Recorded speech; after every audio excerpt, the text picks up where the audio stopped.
Hello everyone, कैसे हो आप लोग? अच्छे हो? ओके, तो चलो क्लास स्टार्ट करते हैं। आज हम लोग क्या पढ़ेंगे? आज हम लोग पढ़ेंगे इंडियन हिस्ट्री। इंडियन हिस्ट्री के अंदर हम लोग क्या पढ़ेंगे? मराठा साम्राज्य। मराठा साम्राज्य के जब नाम सुनते हैं, मराठा का नाम सुनते हैं, तो सबसे पहला नाम हमारे दिमाग में क्या आता है? छत्रपति शिवाजी महाराज। ओके, तो मराठा साम्राज्य पढ़ने से पहले ओके हमारे साथ एक बार आप लोग बोल दीजिए, छत्रपति शिवाजी महाराज की जय। ओके, तो चलो पर पूरा मराठा साम्राज्य पढ़ने से पहले हम थोड़ा सा चाणक्य नीति के बारे में जान लेते हैं।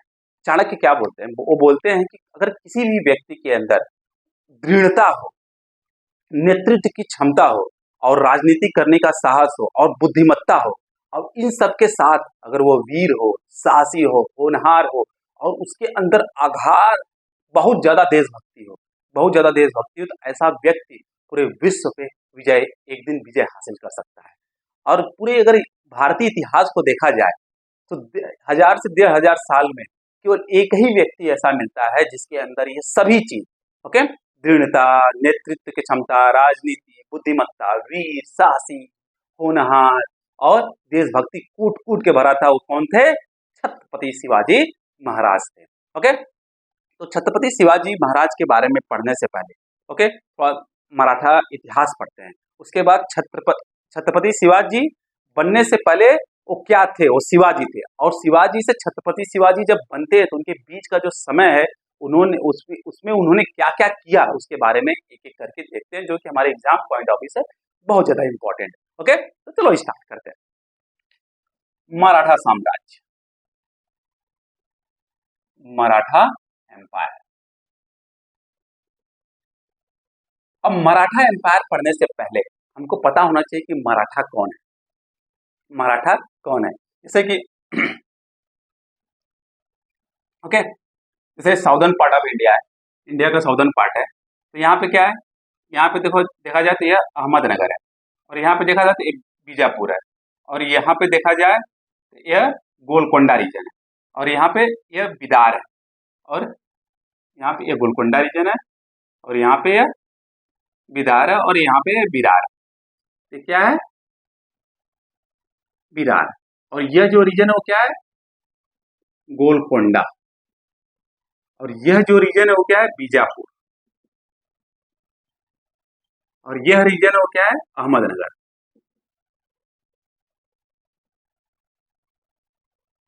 और यह जो रीजन है वो क्या है? बिदार। तो उस समय अहमदनगर में निजाम शाही थी। क्या थी? निजाम शाही, मतलब निजाम लोग रूल कर रहे थे। और बीजापुर में क्या था?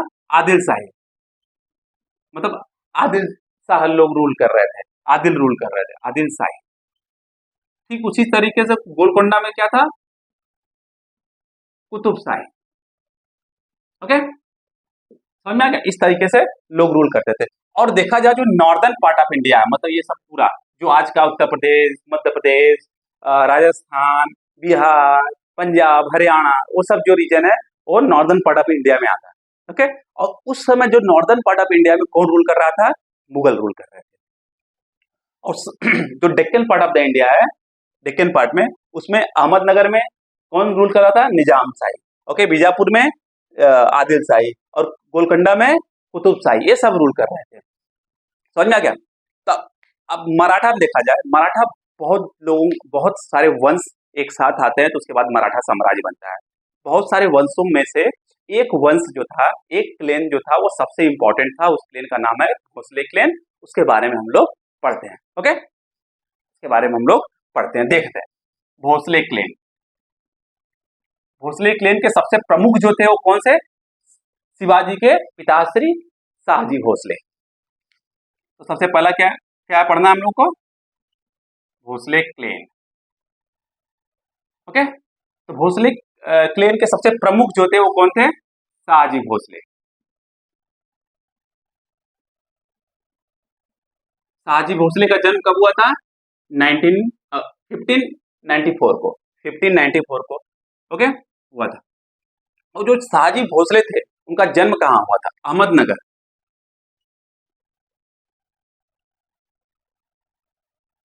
अहमदनगर के जनरल कौन थे? मालोजी, मालोजी भोसले। के घर में हुआ। ओके, मालू जी कौन थे? अहमदनगर के जनरल थे, और मालू जी को अधिकार था कि वो पुणे और सूबे का जागीरदारी इकट्ठा कर सके। ओके, बाद में चल के शाहजी भोसले जो थे, शाहजी भोसले वह मिलिट्री चीफ बनते हैं। अब देखो, मिलिट्री चीफ बनते हैं। नॉर्दर्न पार्ट में कौन रूल कर रहा था? मुगल रूल कर रहे थे। साउदर्न पार्ट में छोटे छोटे साम्राज्य थे, अहमदनगर, ओके, बीजापुर, गोलकोंडा, बिरार, यहाँ पे डिफरेंट शासक रूल कर रहे थे। तो सिचुएशन के हिसाब से जो शाहजी भोसले थे वो बहुत ही समझदार, बहुत ज्यादा दूरदर्शिता वाले व्यक्ति थे। ओके, वो समय के अनुसार, सिचुएशन के अनुसार वो अपना जो है पाला जो है चेंज करते रहते थे। कभी बिदारपुर के साथ, कभी बीजापुर के साथ, कभी अहमदनगर के साथ, कभी मुगल के साथ वो रहते थे। ओके, तो नॉर्दर्न पार्ट में मुगल उस समय राज करते थे, और उसमें कौन था?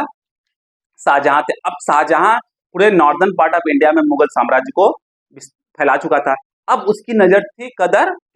डेक्कन में, और डेक्कन में मुगल साम्राज्य को बढ़ाना चाहता था। अब जब डेक्कन में मुगल साम्राज्य को बढ़ाना होगा तो कौन सा ऐसा प्रमुख हो सकता है जो कि मुगल साम्राज्य की सहायता कर सकता है डेक्कन में फैलाने में? तो जब वो देखते तो उनको मिलता है एक नाम, शाहजी भोसले। तो उसी समय जो शाहजहां और शाहजी भोसले के बीच में ट्रीटी होती है, और ट्रीटी के दौरान ओके, उसी समय क्या जीतते हैं? वो चुनार का फोर्ट और संगमेर का फोर्ट जीत जाते हैं। ओके, जो मुगल हैं वो चुनार का फोर्ट और संगमेर का फोर्ट जीत जाते हैं। उसके बाद मुगल जो है शाहजी भोसले को पुणे और सूबे का जागीरदार बना देते हैं। ओके, ध्यान देना,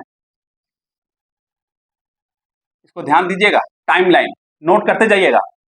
ओके, अब शाहजहां और शाहजी भोसले में ट्रीटी साइन होती है। शाहजी भोसले में ट्रीटी साइन होती है, मतलब संधि होती है। ओके, और उसी समय क्या करते हैं? वह चुनार फोर्ट और संगमेर फोर्ट जीत जाते हैं। चुनार फोर्ट एंड संगमेर का फोर्ट कैप्चर कर लेते हैं। समझ में आ गया? इसके बाद जो मुगल थे, शाहजहां थे, वह शाहजी भोसले को पूना एंड सूबे का जागीरदार बना देते हैं। ओके, समझ में आ गया इतना? No problem. अब क्या होता है? 1632 को जो यह शाहजी भोसले के हाथ में क्या था? जागीरदारी। अब 1632 को जो शाहजहां था उनसे पुणे और सूबे की जागीरदारी छीन लेता है। ध्यान देना, पुणे और सूबे की जागीरदारी छीन लेता है। उसके बाद क्या होता है? जो शाहजी भोसले हैं उनको क्रोध आता है, वो क्या करते हैं? बीजापुर सल्तनत को ज्वाइन कर लेते हैं कमांडर इन चीफ। तुरंत बीजापुर सल्तनत को क्या कर लेते हैं? ज्वाइन कर लेते हैं कमांडर इन चीफ, और संघर्ष करके फिर से अगेन पुणे और सूबे का जागीरदारी छीन लेते हैं। ध्यान देना, ओके, इसको अच्छे से ध्यान दीजिएगा, टाइमलाइन एकदम अच्छे से ध्यान दीजिएगा, अच्छे से। ओके, 1632 को took away the जागीरदारी ऑफ पुणे एंड सूबे। सूबे भी जो है पुणे के पास ही एरिया है। उसके बाद 1634 को क्या होता है? अब छीनने के बाद क्या होता है? ध्यान रख, छीनने के बाद क्या होता है? जो शाहजी भोसले हैं वो बीजापुर सल्तनत ज्वाइन कर लेते हैं। बीजापुर सल्तनत ज्वाइन कर लेते हैं as a commander in chief.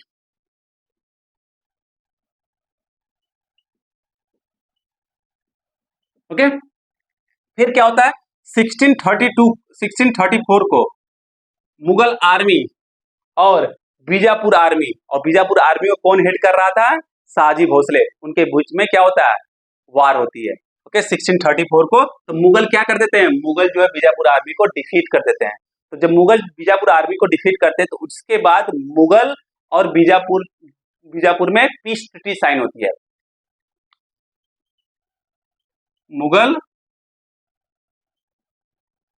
Defeated Bijapur army. Okay, उसके बाद उसी साल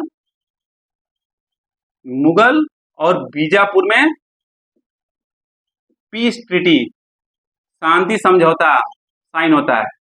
ओके, अब उस पीस ट्रीटी के दौरान क्या होता है, पीस ट्रीटी में क्या होता है कि जो शाहजी भोसले हैं अब उनको पूना से हटाकर कहां भेज दिया जाएगा, बीजापुर के साउथ में भेज दिया जाएगा। परंतु उनको अधिकार रहेगा कि पुणे का जागीर वह कलेक्ट कर सके, पर पूना में रह नहीं सकते हैं। अब बड़ी समस्या आ गई, अब वो पूना में रह नहीं सकते परंतु पुणे की जागीर वो कलेक्ट कर सकते हैं। तो क्या करते हैं, जो पुणे की जागीर है वो अपनी पत्नी जीजाबाई के नाम और अपने पुत्र जो कि बहुत छोटे होते हैं उस समय शिवाजी के नाम कर देते हैं। ओके, अब देखो एक पिता का साहस, अब अपने पुत्र के अंदर वो मतलब लीडरशिप क्वालिटी बिल्ड करना स्टार्ट कर देते हैं। स्टार्टिंग से ही, जब वो छोटे से 10 साल के भी नहीं थे तब से ही वो बिल्ड करना स्टार्ट कर देते हैं। ओके, अब देखते हैं अर्ली लाइफ ऑफ शिवाजी। अभी वो छत्रपति शिवाजी नहीं बने, छत्रपति शिवाजी महाराज नहीं बने, अभी केवल वो शिवाजी हैं, छोटे से बच्चे हैं। ओके, अब देखते हैं early life of Shivaji. Okay,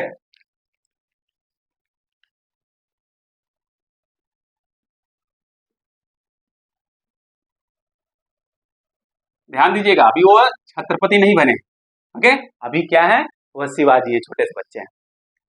अब शाहजी भोसले को पुणे की जागीरदारी कलेक्ट करने की तो पूरा अधिकार है, परंतु पुणे में रहने का अधिकार नहीं है। इसको देखकर शाहजी भोसले जो है पुणे की जागीरदारी कलेक्ट करने का पूरा अधिकार अपनी पत्नी जीजाबाई, ओके, और अपने पुत्र जो कि बहुत छोटे थे शिवाजी के नाम कर दिए। अब शिवाजी के जगह पर उनके दादा दादोजी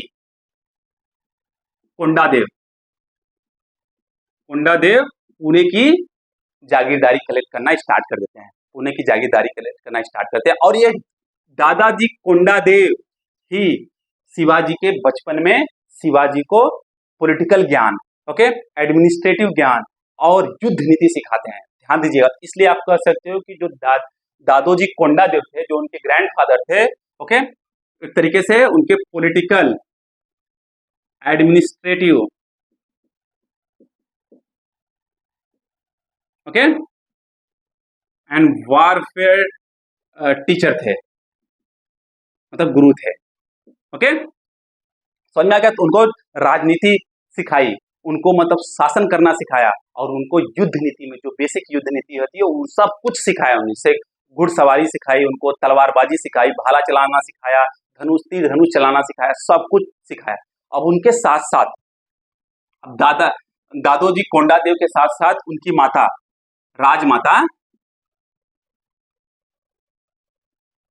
राजमाता जीजाबाई,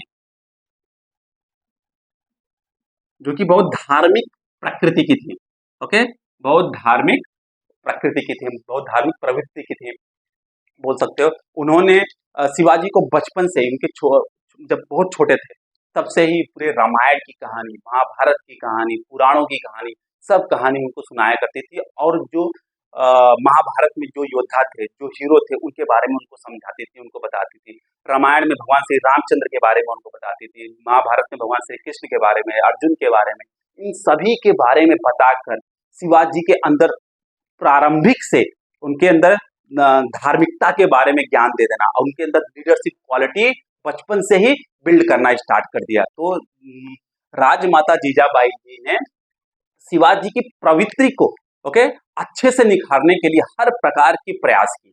इसलिए बोला जा सकता है कि जो राजमाता जीजाबाई थी उनके शिवाजी के पूरे पर्सनालिटी को डेवलप करने में बहुत बड़ी भूमिका निभाई, बहुत ज्यादा भूमिका निभाई। उसके बाद आते हैं उनके स्पिरिचुअल गुरु शिवाजी के, अभी शिवाजी हैं, अभी वो छत्रपति शिवाजी नहीं बने, अभी वो छोटे से बच्चे हैं, शिवाजी हैं। ओके, उनके स्पिरिचुअल गुरु, उनके स्पिरिचुअल गुरु कौन है? संत रामदास। संत रामदास क्या थे? उनके स्पिरिचुअल गुरु थे। शिवाजी के अंदर की जो शक्ति है उसको उन्होंने पहचाना और उसको बाहर निकाला और शिवाजी को उनके शक्ति के बारे में बताया। उसके बाद जाके शिवाजी शिवाजी बनते हैं और शिवाजी को बताया, ज्ञान दिया कि कैसे आप पूरे महाराष्ट्र के लोगों को, जो उस समय ओके जो वेस्टर्न डेक्कन का पार्ट था, पूरे महाराष्ट्र के लोगों को, पूरे मराठी मानुष को आप कैसे इकट्ठा करोगे, ओके पूरे देश की जो मदरलैंड है उसको कैसे आप सुरक्षा प्रदान करोगे। इस सब की सीख उन्होंने बहुत अच्छे से दी शिवाजी को। समझना क्या? पक्का? तो बचपन से ही शिवाजी के अंदर जो उनके दादाजी थे कोंडादेव, उन्होंने उनको पॉलिटिकल ज्ञान दिया, एडमिनिस्ट्रेटिव ज्ञान दिया, उनको वारफेयर युद्ध नीति सिखाई। उनकी माताजी ने उनको धार्मिक चीजों के बारे में बताई और जो हमारे पुराणों में, हमारे महाभारत में, हमारे रामायण में जो योद्धा थे उनके बारे में बताकर उनके अंदर बचपन से ही लीडरशिप क्वालिटी बिल्ड करना स्टार्ट कर दी। और जो संत रामदास थे उनके अंदर स्पिरिचुअलिटी लाए, उनके अंदर शक्ति को जगाया और उनको बताया कि कैसे आप पूरे महाराष्ट्र के लोगों को यूनाइट करके पूरे मदरलैंड को सुरक्षा प्रदान कर सकते हैं। इन सब के बाद ही ओके छत्रपति शिवाजी के अंदर अपने देश, बचपन से ही देश प्रेम था उनके अंदर, इस सब के बाद ही अपने लोगों से प्रेम मतलब वो करना सीखे और अपने लोगों को इकट्ठा करना स्टार्ट कर दिए। ओके अब उसके बाद नेक्स्ट देखते हैं क्या होता है। ओके समझ में आ गया? तो आप उनके स्पिरिचुअल गुरु के बारे में समझ गए, उनके दादाश्री के बारे में समझ गए, उनके माताश्री के बारे में समझ गए, उनके पर्सनालिटी डेवलपमेंट में उनके माताश्री का क्या योगदान था, उसके अंदर उनके दादाश्री का क्या योगदान था, उनके जो स्पिरिचुअल गुरु थे रामदास जी, संत रामदास जी, उनका क्या योगदान था, वो आप सब समझ गए। ओके बहुत छोटी उम्र में at the age of 16 years के एज में, ओके समझना, 16 साल के उम्र में तोरणगढ़ फोर्ट को जीत जाते हैं। तोरणगढ़ फोर्ट को क्या करते हैं? जीत जाते हैं इन 1646 में। ध्यान दो 16 साल की उम्र में ही तोरणगढ़ फोर्ट को जीत जाते हैं इन 1646 में। कैसे? मवाल रीजन है, वहां पर मवाल रीजन है, तो मवाल रीजन में रहने वाले जो योद्धा थे उनको इकट्ठा करते हैं, तो क्या बनाते हैं? मवाल सेना बनाते हैं। ओके मवाल सेना बनाते हैं जो कि एक छोटी सी आर्मी होती है, उसके सहायता से, अब उस छोटी सी आर्मी, उनके पास दिमाग था, बुद्धि थी और उनके पास मेहनत था, उनकी वीरता थी, परंतु उनके पास कोई लीडर नहीं था। ओके तो जो शिवाजी हैं उनको लीडरशिप क्वालिटी प्रदान करते हैं शिवाजी के अंदर ही। ओके उनके अंदर ही ये लोग क्या होते हैं, एक शिवाजी क्या करते हैं, एक मवाल रीजन में रहने वालों को मिलाकर एक सेना बनाते हैं, उस सेना की सहायता से तोरणगढ़ फोर्ट को कैप्चर कर लेते हैं।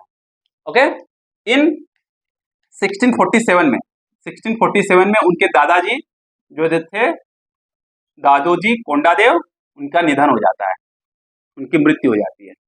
ओके उसके बाद पुणे की जो जागीरदारी है वो शिवाजी के हाथ में आ जाता है। पुणे जागीरदारी शिवाजी के हाथ में आ जाता है, ध्यान देना। ओके शिवाजी के हाथ में आ जाता है। कितने साल के थे वो? केवल 16-17 साल के थे। उसके बाद ही उनके हाथ में क्या आ जाता है? पुणे की जागीरदारी आ जाती है। ओके इसको नोट डाउन आप लोग कर लीजिए। समझना क्या? अब विदिन 2 ईयर्स, ओके जब पुणे की जागीरदारी उनके आ जाती है उसके बाद 2 से 3 साल के अंदर वो क्या करते हैं? विदिन 2 ईयर्स,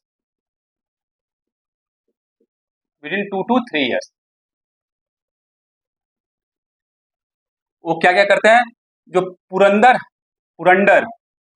फोर्ट था, कोंकण फोर्ट था, ओके सुपे फोर्ट था और बारामती फोर्ट था, Indapur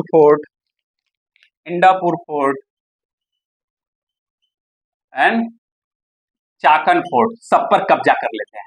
okay within 2 to 3 years में, 2 to 3 ईयर्स के अंदर जो पुरंदर फोर्ट था उस पर कब्जा कर लेते हैं, कोंकण फोर्ट पे कब्जा कर लेते हैं, Condon fort, okay Condon fort पे कब्जा कर लेते हैं, सूबे फोर्ट को कैप्चर कर लेते हैं, बारामती फोर्ट को कैप्चर कर लेते हैं, इंदापुर फोर्ट को कैप्चर कर लेते हैं एंड चकन फोर्ट को भी कैप्चर कर लेते हैं। उसके बाद जो बीजापुर का जो सुल्तान था आदिल शाह, बीजापुर बता दिए कहां पर है, बीजापुर का जो सुल्तान था आदिल शाह, उसके अंदर डर पैदा होने लगा कि इन सब फोर्ट को कैप्चर करने के बाद शिवाजी कहां पर आएंगे, बीजापुर में आएंगे।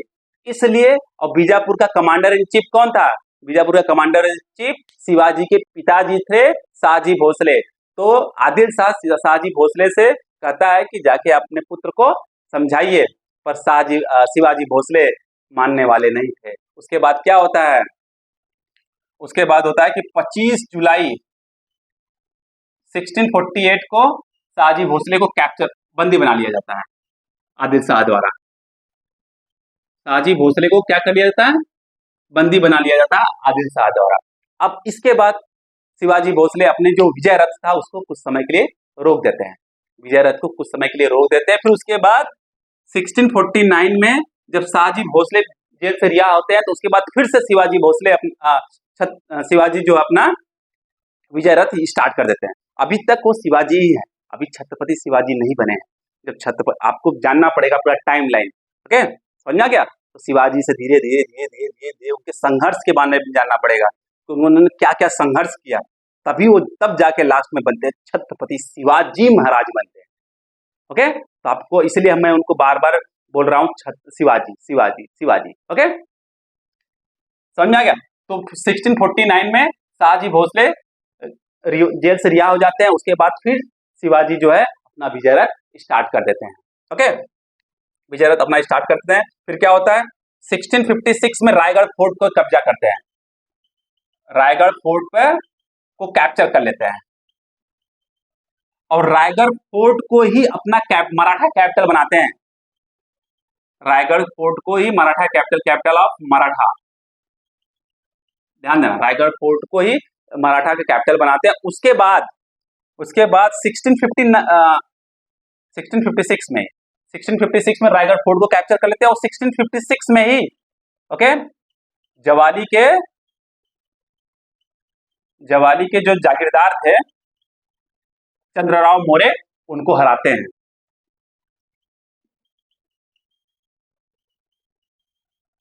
चंद्रराव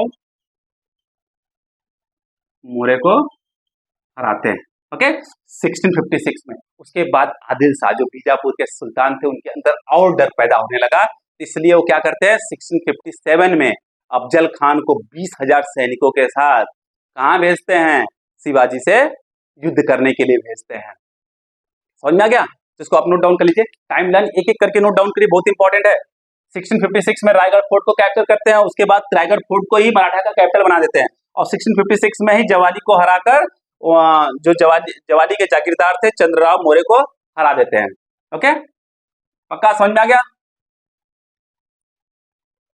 जवाली के जागीरदार को हराकर, ओके, फिर उसके बाद जब वो ओके, फिर 1657 में आदिल शाह जो बीजापुर के सुल्तान थे वो क्या करते हैं, अफजल खान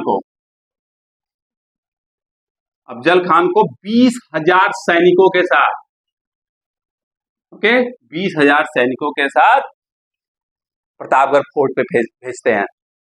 अब अफजल खान लंबा तंबा हृष्ट पुरुष, ओके, बहुत क्रूर, बहुत निर्दयी, बहुत दुष्ट प्रवृत्ति का आदमी 20,000 सैनिकों के साथ पहुंच गया और वो आक्रमण कर दिया। ओके, आक्रमण कर दिया और शिवाजी के पास जो सैनिक थे वो बहुत कम थे, बहुत कम मतलब 20,000 सैनिकों के सामने बहुत कम थे। तो शिवाजी क्या किए, शिवाजी ने अफजल खान को यह दिखाया कि वो अफजल खान से डर गए और उसके बाद जाके वह प्रतापगढ़ फोर्ट में बैठ गए। ओके, 2 महीने के बाद अफजल खान जो है शिवाजी को संदेश भिजवाता है कि अफजल खान शिवाजी से मिलना चाहता है। तो एक सिंपल सी मीटिंग होती है, तो उस मीटिंग में केवल अफजल खान की मतलब बिना हथियार के लोगों को जाना था। तो अफजल खान की तरफ से एक लोग आते हैं और शिवाजी के साथ एक लोग जाते हैं। तो समय को देखकर शिवाजी के साथ गले मिलने के बहाने शिवाजी को मारने की कोशिश करता है और शिवाजी अफजल खान की मतलब दुष्टता को अच्छी तरीके से जानते थे, इसलिए उन्होंने अपने कपड़े के अंदर लोहे का कवच पहन के गए थे। और जब अफजल खान उनको खंजर से मारने की कोशिश करता है और हंसता है, तो पीछे जब वो मारने की कोशिश करता है तो क्या होता है, उस खंजर से उनको चोट बिल्कुल नहीं आती, उससे उस समय घबरा जाता हो क्या हो रहा है। तो कुछ समय बाद अब क्या करते हैं, शिवाजी बाघनख पहने होते हैं, बाघनख मतलब टाइगर क्लॉ से अफजल खान को मार देते हैं और बीजापुर आर्मी को पराजित करते हैं। समझ में आ गया, बीजापुर आर्मी को इस तरीके से वो पराजित करते हैं। अब समझ लो 20,000 सैनिक, अब शिवाजी के पास केवल बहुत कम सैनिक, 1,000 भी सैनिक नहीं थे, उसके बावजूद भी अपने दिमाग से, अपने बुद्धि से, अपनी वीरता से, अपनी साहस से, अब समझो शिवाजी कितने साहसी थे, जो कि अफजल खान के बुलाने पर उसके शिविर में चले गए, बिना हथियार के। तो कितने साहसी, कितने वीर रहे होंगे, आप तो कल्पना करिए। ओके, उसके बावजूद भी उसके शिविर में जाकर उसको मारकर पूरे बीजापुर आर्मी को डिफीट कर देते हैं। ओके, समझ में आ गया।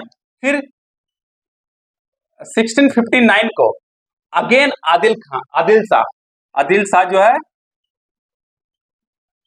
रुस्तम जमान को भेजता है 10,000 सैनिकों के साथ, इस बार 10,000 सैनिकों के साथ।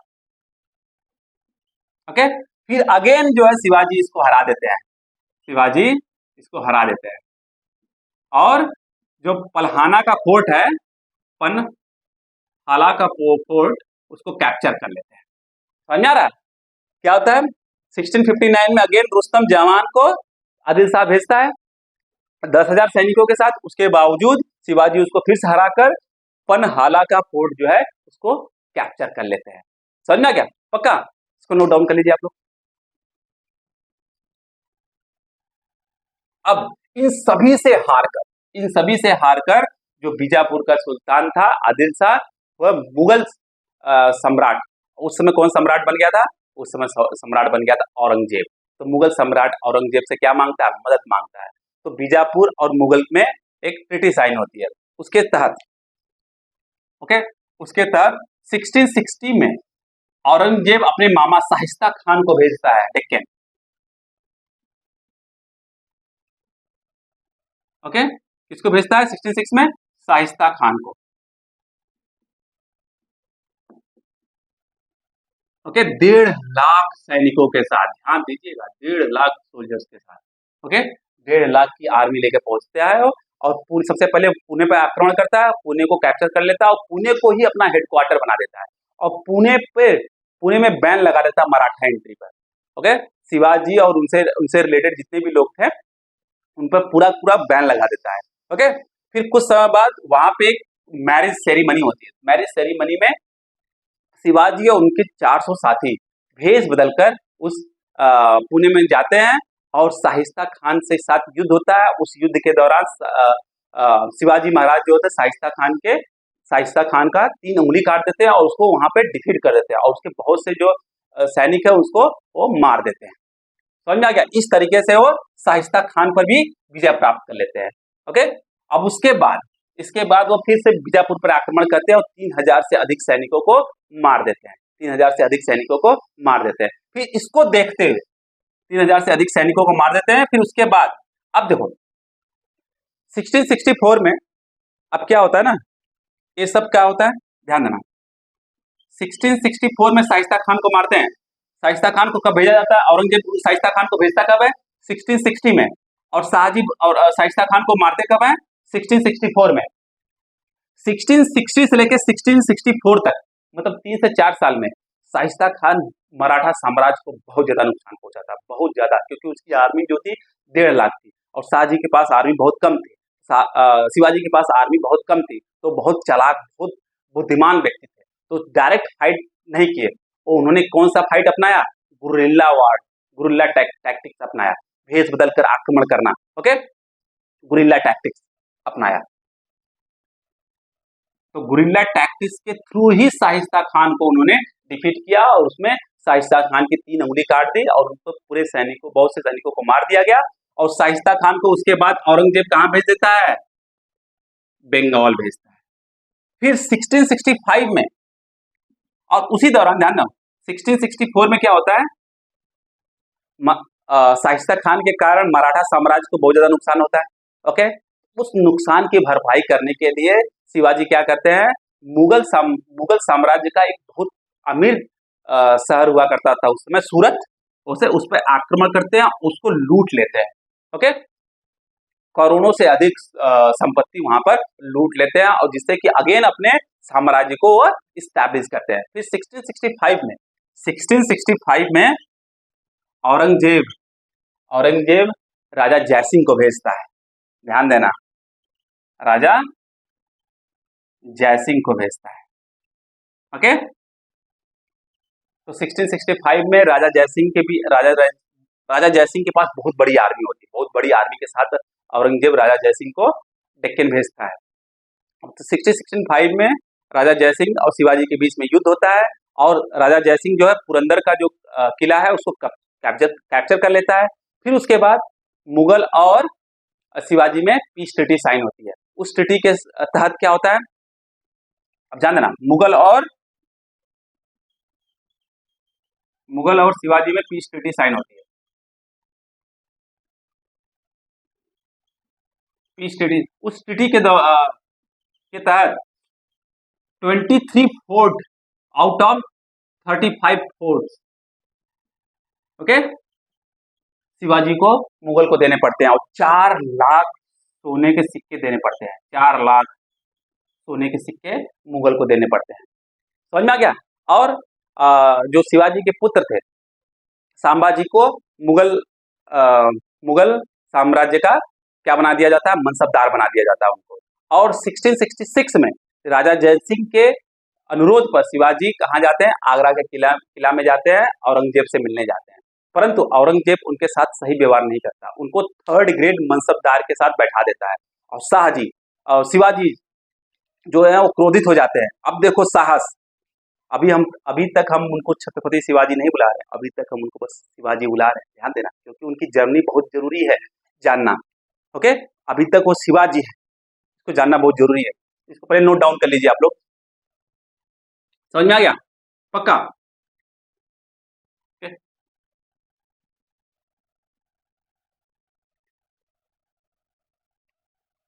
तो क्या होता है, 1665 में राजा जयसिंह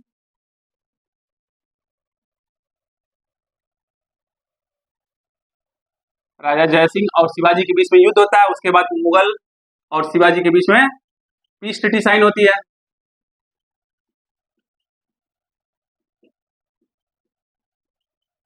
उस ट्रीटी के तहत 23 फोर्ट्स देने पड़ते हैं और 4 लाख गोल्ड के सिक्के देने पड़ते हैं, सोने के सिक्के।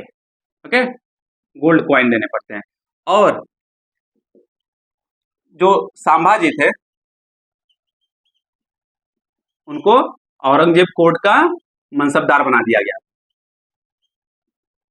औरंगजेब कोर्ट का मनसबदार, ओके। और 1666 में, ओके, जयसिंह के कहने पर, जयसिंह के अनुरोध पर शिवाजी आगरा के फोर्ट में जाते हैं औरंगजेब से मिलने। और उस मीटिंग के दौरान औरंगजेब उनके साथ दुर्व्यवहार करता है। उनको, शिवाजी को 3rd ग्रेड मनसबदार के साथ बैठा देता है। इसको देखकर शिवाजी को उनको अपमान की अनुभूति होती है। इस बीच वह पूरे दरबार में खड़े होकर बोल देते हैं, अब देखो साहस, वो अकेले वहां पर हैं, वह अकेले हैं, वहां पे क्या है, औरंगजेब जैसा क्रूर शासक वहां पे शासन कर रहा है, उसके बीच में भी वो खड़े होकर बोल दिए। इसको देखकर औरंगजेब को अपमान महसूस होता है और इसी कारण वो संभाजी को और शिवाजी को हाउस अरेस्ट कर देता है। ओके, हाउस अरेस्ट कर देता है। कुछ समय बाद शिवाजी और संभाजी शिवाजी जो है अपना भेष बदलकर और मतलब हलवाई का रूप लेकर वहां से अपने पुत्र के साथ मथुरा आते हैं। मथुरा में अपने पुत्र को एक ब्राह्मण के हाथ छोड़कर फिर वहां से रायगढ़ फोर्ट आते हैं। ओके, समझ में आ गया, पक्का समझ लो। फिर 1668 में जब वो अपने रायगढ़ फोर्ट आ जाते हैं तो 1668 में फिर से औरंगजेब और शिवाजी के बीच में एक ट्रीटी साइन होती है, क्योंकि औरंगजेब की तो हालत पतलून गिली कर दिए थे। डेक्कन में औरंगजेब का सपना था कि डेक्कन में मतलब मुगल साम्राज्य को पूरा विस्तार करना, मुगल साम्राज्य का एक्सपेंशन करना, और शिवाजी होने नहीं दे रहे थे, उसको उसकी हालत खराब कर दिए थे। ओके, और बहुत सी ऐसी टेरिटरी थी जो जो मुगल साम्राज्य की थे, उसको कैप्चर कर लिए थे। तो मुगल मुगल सम्राट औरंगजेब की हालत खराब हो गई थी उस समय। ओके, इस कारण औरंगजेब जो है शिवाजी के साथ क्या करता है, शिवाजी के साथ ट्रीटी साइन करता है। ओके, इस ट्रीटी के तहत क्या होता है, जो शिवाजी के पुत्र हैं संभाजी, उनको विरार का मनसबदार बना दिया जाता है। ओके, उनको विरार का मनसबदार बना दिया जाता है। अगेन विरार का मनसबदार बना दिया जाता है, और इस ट्रीटी के तहत ही शिवाजी महाराज को राजा की, औरंगजेब जो है उनको राजा की उपाधि देता है, और उनको यह अधिकार देता है कि वो जब चाहे तब बीजापुर पर आक्रमण कर सकते हैं। समझ में आ गया? पक्का? ओके, तो देख लो, तो टाइमलाइन ध्यान दीजिएगा अच्छे से। तो 1668 में ट्रीटी साइन होती है, और 1668 में ही संभाजी को विरार का मनसबदार बना दिया जाता है, और 1668 में ही औरंगजेब शिवाजी को राजा की उपाधि देता है, और 1668 में ही औरंगजेब शिवाजी पीस ट्रीटी के तहत शिवाजी को अधिकार देते हैं कि आप बीजापुर पर आक्रमण कर सकते हैं। परंतु बीजापुर साम्राज्य उस समय बहुत वीक, बहुत कमजोर हो चुका था। इसको देखते हुए बीजापुर ने बिना युद्ध किए ही शिवाजी को सरदेश मुखी और चौथ दे देता है। सरदेश मुखी चौथ मतलब जो लैंड है वहां पर, जिसमें जितना रिवेन्यू जनरेट होता है उस लैंड में, उसका 1/4 रिवेन्यू शिवाजी को मिलता था। उसके ऊपर से सरदेश मुखी क्या था, 10% आउट टैक्स, चौथ के ऊपर 10% टैक्स दिया जाता था, क्योंकि ये कहा जाता था कि जो पूरा लैंड है वो शिवाजी को बिलोंग कर रहा है, वो मराठा को बिलोंग कर रहा है। इस कारण वह सरदेश मुखी 10% दिया जाता था चौथ के ऊपर।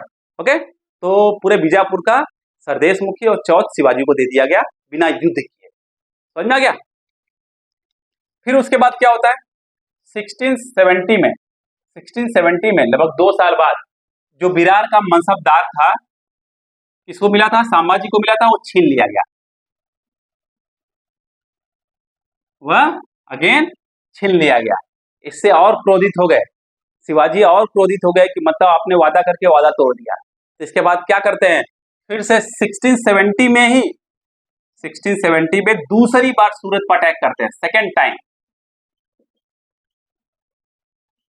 सूरत पर क्या करते हैं, अटैक करते हैं, और बहुत अधिक मात्रा में वहां से ओके बहुत ज्यादा संपत्ति इकट्ठा करते हैं, बहुत अधिक मात्रा में, ह्यूज अमाउंट में।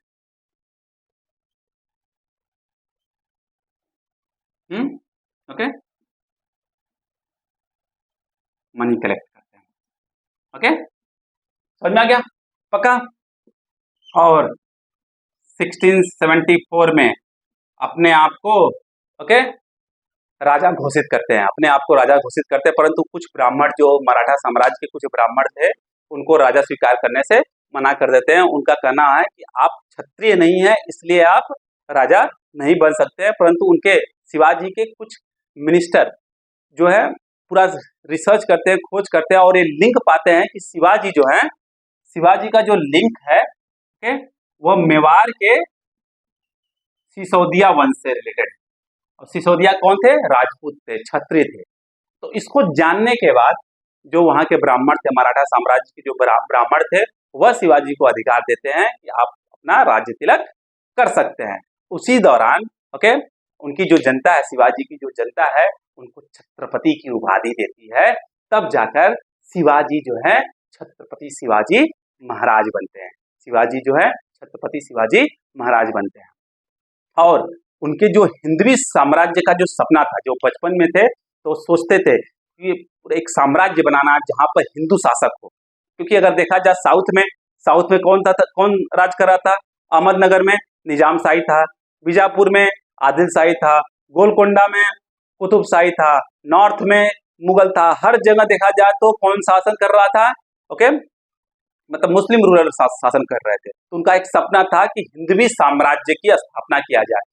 तो 1674 में वो सपना पूरा होता है। पर ऐसा नहीं कि हिंदवी साम्राज्य की स्थापना कर दिए तो उसमें और धर्मों की कोई जगह नहीं है, नहीं, सभी धर्मों की जगह थी वहां पर। उनके जो सेना में बहुत से मुस्लिम मतलब नॉन हिंदू भी थे। समझ में आ गया? इसलिए सब लोग पूरे शांति के साथ, पूरी सुरक्षा के साथ उनके साम्राज्य में इकट्ठा थे और अच्छे से रह रहे थे। ओके, पक्का समझ में आ गया? तो यह था शिवाजी का, शिवाजी से छत्रपति शिवाजी बनने तक का सफर।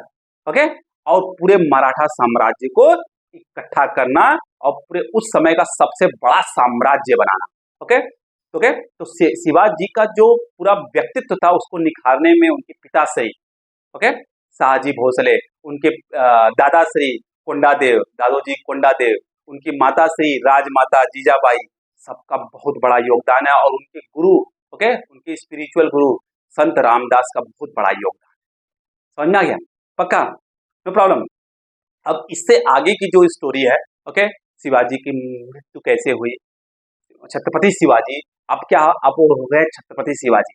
अब छत्रपति शिवाजी की मृत्यु कैसे हुई, उनका एडमिनिस्ट्रेशन कैसे था, ओके, उसके बाद पेशवा कैसे वहां पे रूल किए, फिर मराठा साम्राज्य का ब्रिटिश के दौरान कैसे पतन हुआ, ओके, उन सभी को अच्छे से पढ़ेंगे, उसके टाइमलाइन को हम लोग देखेंगे। तो ये बहुत इंपॉर्टेंट था, इसको देख लीजिएगा, पढ़ लीजिएगा। इससे रिलेटेड कोई भी डाउट्स हो तो आप लोग पूछ लीजिएगा। नेक्स्ट क्लास में स्टार्ट करने से पहले हम हर डाउट को क्लियर करने की कोशिश करेंगे। और जाने से पहले अगर वीडियो पसंद आए तो इसको लाइक करिए, शेयर करिए, सब्सक्राइब करिए, बेल आइकन दबा दीजिए जिससे कि आपको नोटिफिकेशन मिलता रहे। बाय बाय, टेक केयर, पढ़ते रहिए।